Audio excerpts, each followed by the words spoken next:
It's still out there.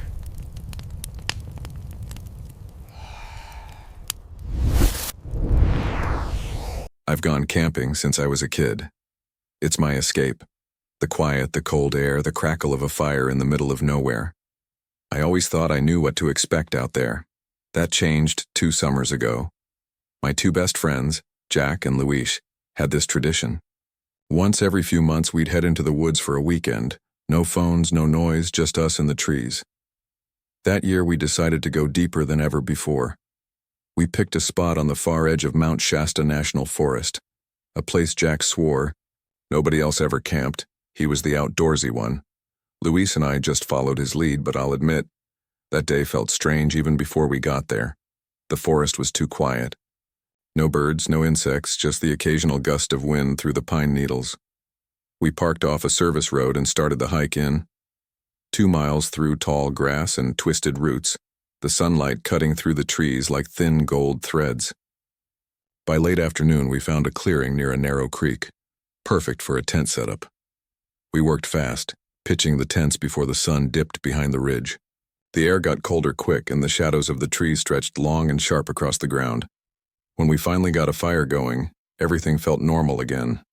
Normal, until the woods went silent. It's hard to explain if you've never camped before. The forest has its own rhythm. Rustles, chirps, distant echoes. And when all of that suddenly stops, it's like someone hit mute on nature itself. That's what happened just as the fire popped. Jack noticed first. He looked up and said quietly, "You guys hear that?" We all froze. Then we heard it. Snap. A single crack of a branch somewhere just beyond the firelight. Not a twig. Something heavy. Luis muttered. Probably a deer. But even he didn't sound convinced.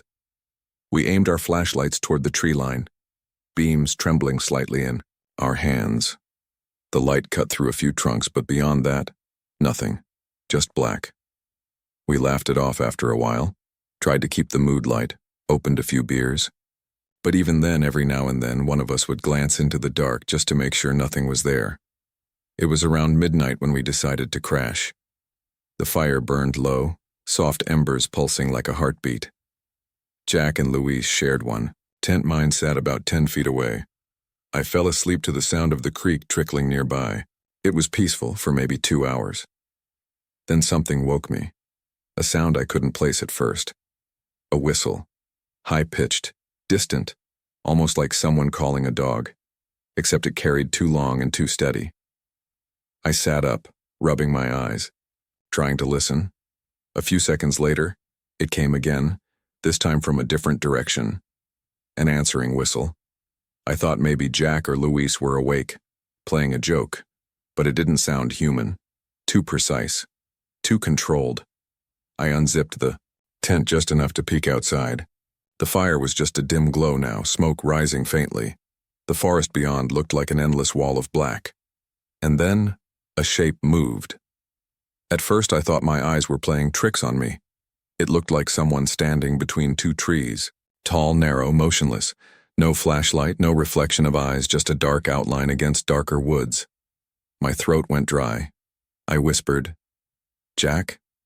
No answer. "Luis?" The figure didn't move, didn't breathe, just watched. I reached for my flashlight, handshaking, and clicked it on. The beam cut across the clearing and the shape vanished. Like it had never been there. For a long time I stayed frozen, listening. Nothing. No crickets, no frogs, not even the wind. Eventually, exhaustion won, and I fell asleep again, but lightly, half dreaming, waiting for another sound. When I woke up, the sun was already up. The first thing I noticed was how cold it was. The second, Jack and Luis whispering outside. I crawled out of my tent, and they both turned to look at me. Neither of them had slept much either. Jack pointed toward the creek, and that's when I saw them. Footprints in the soft mud near the water, bare feet, large, too large to be any of ours. They weren't just near the creek either. They circled the tents, They came right up to the campfire. One even stopped inches from my tent flap. Luis's voice was quiet. "You were up last night, right?" I nodded. "Then it wasn't you walking around?" I shook my head. He swore under his breath. We talked about leaving right then, but Jack convinced us to stay at least one more night. He said it was probably a hiker or some weirdo camping nearby. We wanted to believe that. So we did. We spent the day fishing and hiking, but something felt off, like the forest was watching. Even when I looked up from the creek, I swore I saw something shift behind the tree, too quick to catch. By sunset, the quiet had returned again, the air heavy, almost humming with tension. We made a bigger fire this time, kept it bright like it could protect us. Luis tried to joke. "Whatever. It was last night, probably got bored." Jack laughed, but no one really smiled. That night I couldn't sleep. Every pop of the fire made my nerves jump. Around 2 a.m. I heard it again. The whistle. This time closer. Right beyond the clearing. I sat up instantly. Then, between the trees, a voice called out. "Hello?" It sounded like a man. Distant, uncertain, like someone lost in the woods. Jack's flashlight flicked on from inside his tent. "You heard that too?" he whispered. We both unzipped our tents halfway, peering out. The voice came again. "Can you help me?" Luis whispered. "No way." Jack called back. "You okay out there? Where are you?" The forest answered with silence, then crunch, a heavy step. Another. Closer.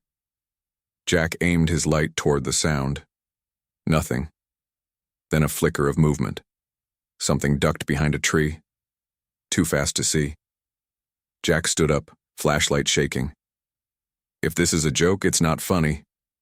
But the voice, it came again, this time from the opposite side of the clearing. Same tone, same words. "Can you help me?" Luis hissed. "It's copying us, man." The forest seemed to lean closer around us. The air felt thick. Jack whispered, "Everybody get in the tents. Now." We zipped ourselves in, flashlights still on, hearts pounding. And then, we heard it again. The whistle. This time right, outside the tents. None of us slept. We lay still, afraid to move or even breathe too loud. The sounds outside faded for a while, until we heard the unmistakable rustle of movement. Something walked through the camp. Slow, deliberate. We could hear the dirt crunching under its steps, circling the tents. At one point I saw its shadow, stretching across the thin fabric of my tent wall.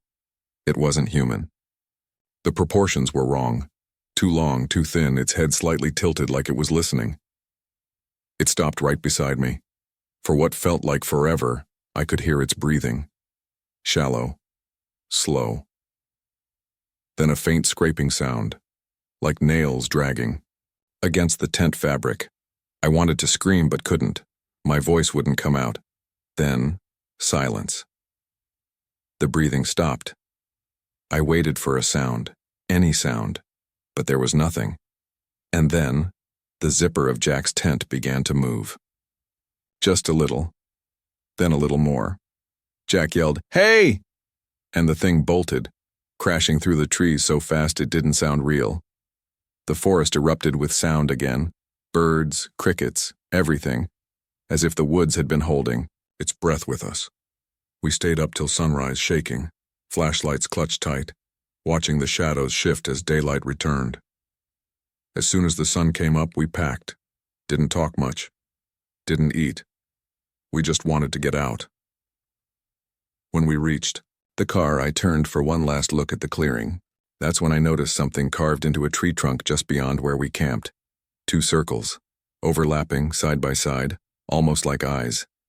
Fresh cuts. The bark still bleeding sap. I felt my stomach twist. I pointed it out. But Jack just said, "Let's go." We drove in silence for miles. Only when we reached the highway did anyone speak. Luis finally whispered, "You think it was human?" No one answered. That night after I got home, I dreamed about the forest, about the figure standing between the trees, just watching. In the dream, It didn't move toward me. It just lifted its head slowly until I saw its face. But there wasn't one, just two hollow circles like the mark on the tree. I woke up gasping, the sound of a faint whistle fading in my ears.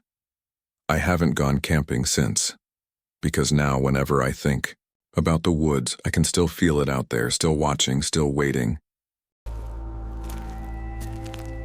Do you need help?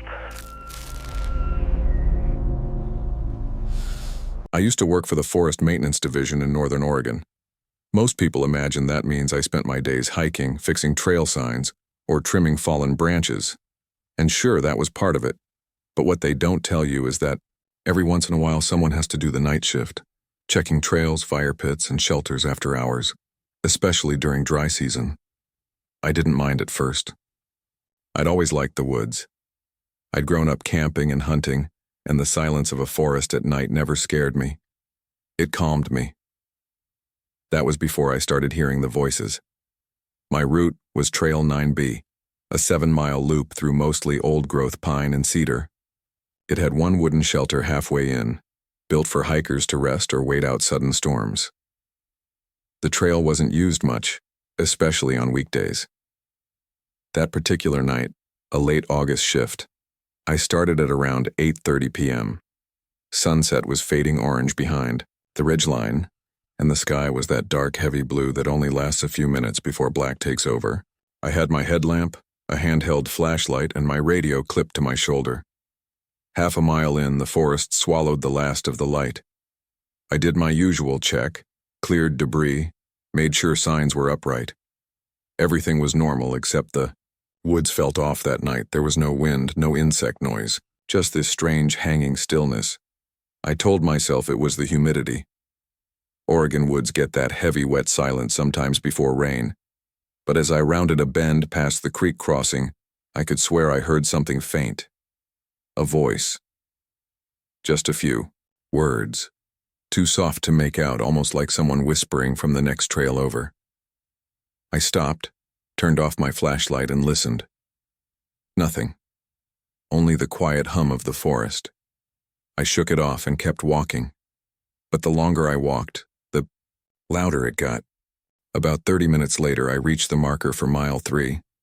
That's when my radio crackled softly, just static, no message. It happens sometimes, bad reception. I tapped it twice, said my call sign, and kept going. Then about 10 seconds later, I heard it again. This time it was clearer. A woman's voice, calling. Hello? Is someone there? I froze. The sound came from deeper in the trees, not on the trail, but close. I turned toward it, scanning with my flashlight. The beam caught only branches, and missed. I called back, "This is Forest Maintenance, are you lost?" No answer, just silence. Then, again, the same exact line, same voice, same tone. Hello? Is someone there? It wasn't echoing. It was repeating. Something about the cadence made my stomach drop. It didn't sound like someone asking, it sounded like someone mimicking. I switched off my light and waited, crouched low. The forest was dead quiet. After a minute, I heard crunching, slow, deliberate footsteps, circling about 20 feet away just outside my light range. That was when I first realized whoever, or whatever, was out there, knew I was alone. I decided to head toward the ranger shelter halfway up the trail. It had solar lights, a radio repeater, and emergency supplies. If someone was out here messing around, I could call it in properly. The walk took about 15 minutes, but it felt like an hour. Every few minutes I'd hear that faint, distant voice again, repeating my own words this time. Forest Maintenance, it whispered. Forest Maintenance. When I finally reached the shelter clearing, my relief vanished. Instantly, the door was open. It was supposed to stay locked unless checked out by hikers, but the latch hung broken. I shone my flashlight inside. Everything was still. The wooden benches, the map board, the empty stove. But the back wall had something new carved into it. Circles. 3 of them, overlapping slightly, carved deep into the wood grain. Beneath them, scratched in smaller lines, were words, "Stay after dark." I felt a cold sweat drip down my back. I raised my radio to call it in. Before I could finish, static roared through the speaker, followed by a single breathy voice. My own, "Stay after dark." I dropped the radio. Panic kicked in. I shut off the radio and started packing to head back. Then I heard someone walking outside the shelter. Heavy, slow, careful. I peeked through the broken window. And there it was. A man. At least that's what it looked like. He was standing in the tree line, facing the shelter. My light barely reached him, but enough to see his outline, tall, thin, and slightly hunched. His clothes looked wrong, like dark workwear that didn't quite fit his shape. I called out, "Sir, this area's restricted after sundown. Do you need help?" No response. Then he spoke, in my exact voice. "Do you need help?" I felt my chest tighten. The figure tilted its head like it was studying me. Then it slowly stepped backward into the trees and vanished. I ran. The trail back wasn't the same. I swear, I've walked that loop over 100 times, but everything looked wrong. The signs were missing. The ground felt softer, muddier. And even though I'd turned around to go back, I somehow kept seeing the same creek, the same fallen log, again and again. Every few minutes I'd hear my own footsteps in a half-beat delayed coming from behind me. Then I saw light ahead. A campfire, flickering in a small clearing. I approached slowly, thinking maybe another ranger was out there. But as I got closer, I saw that same carved symbol, 3 circles, burned into the log near the fire. And sitting by the fire, back turned toward me, was me, same jacket, same flashlight clipped to the chest. The figure sat still, head lowered. When it turned around, its face wasn't mine. It was smooth, pale, with only faint indentations where eyes and mouth should be. I ran again, full sprint, until my legs nearly gave out. I woke up on the side of the highway, just past dawn. My truck was parked 20 yards away, engine still warm, headlights off. I had no memory of getting there. The radio was crackling softly. Open channel. A ranger's voice came through. "Unit 6, do you copy? We found your gear at Shelter 9B. Are you okay?" I grabbed the radio, hand shaking, and replied, "This is Unit 6, I think so. What time is it?" He said, "It's Sunday morning." I'd started my patrol on Friday night. They found my flashlight, notebook, and jacket in the shelter. But when I asked if they saw the carving on the wall, they said it was gone. The wood was clean, as if it had never been marked. That was my last night patrol. I quit a week later. But sometimes, when I drive by those woods, my radio still picks up something faint, static, then a whisper, "Do you need help?"